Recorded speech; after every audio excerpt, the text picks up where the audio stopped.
Wherever you go, whatever you do, throw a little at it. Omax, Vest and Briefs.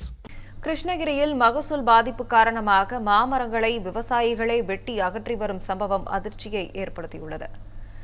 Thattakkal கிராமத்தை சேர்ந்த பாலதண்டாயுதம் என்பவர் தனது விவசாய நிலத்தில் மாமரங்களை பயிர் செய்து வருகிறார். மாங்காய் சீசன் தொடங்கியுள்ள நிலையில் மரங்களில் மகசூல் பாதிப்பு ஏற்பட்டுள்ளதாக அவர் வேதனை தெரிவித்தார். இதன் காரணமாக 150 மரங்களை வெட்டி அகற்றிய விவசாயி மகசூல் பாதிப்பை தடுக்க தமிழக அரசு எந்த நடவடிக்கையும் எடுக்கவில்லை என குற்றம் சாட்டினார். தொடர்ந்து பேசிய கேஆர்பி அணை பாசன விவசாயிகள் சங்க தலைவர் சிவகுரு, மாமரங்கள் தொடர்ந்து அழிக்கப்பட்டு வருவதால் மாற்றுப் பயிர்களை விவசாயம் செய்ய திட்டமிட்டுள்ளதாகவும், இதே நிலை நீடித்தால் அண்டை மாநிலங்களை நம்பியே இருக்க வேண்டிய சூழல் ஏற்படும் எனவும் தெரிவித்தார். நான் 2 ஏக்கரில் மா விவசாயம் பண்ணி வரேங்க.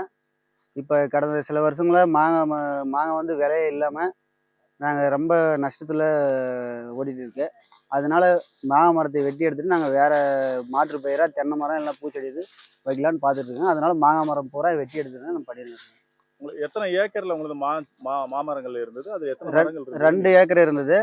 2 ஏக்கரில் 140லேருந்து 150 மரம் வரைக்கும் வரும். எல்லாமே எடுத்துட்டு நாங்கள் வேற பயிர் நடலான்னு இருக்குங்க. இப்போ என்ன ரேட்டு போடுங்க? இப்போ மாங்காய் 4 ரூபா 5 ரூபா போகுதுங்க. அதனால அது ஒரு மருந்து அடிக்கிறதுக்கு கூட நம்மளுக்கு வரமாட்டேங்குது.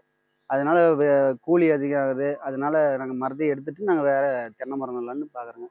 நாங்கள் மேலும் மேலும் விவசாயி குரல் கொடுக்கறது அரசியல்வாதிகளுக்கும் அதிகாரிகளுக்கும் விவசாயி ஏதோ கத்துற மாதிரி தான் தெரியுது. எங்களை பொழுதுபோக்கு கத்துற மாதிரியா அப்படிதான் நினைக்கிறாங்க.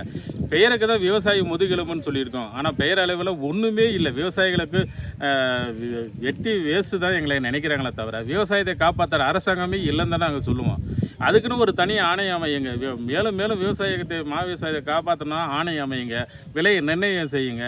போலி மருந்து தடுத்துட்டு தரமான மருந்தை கொடுங்க.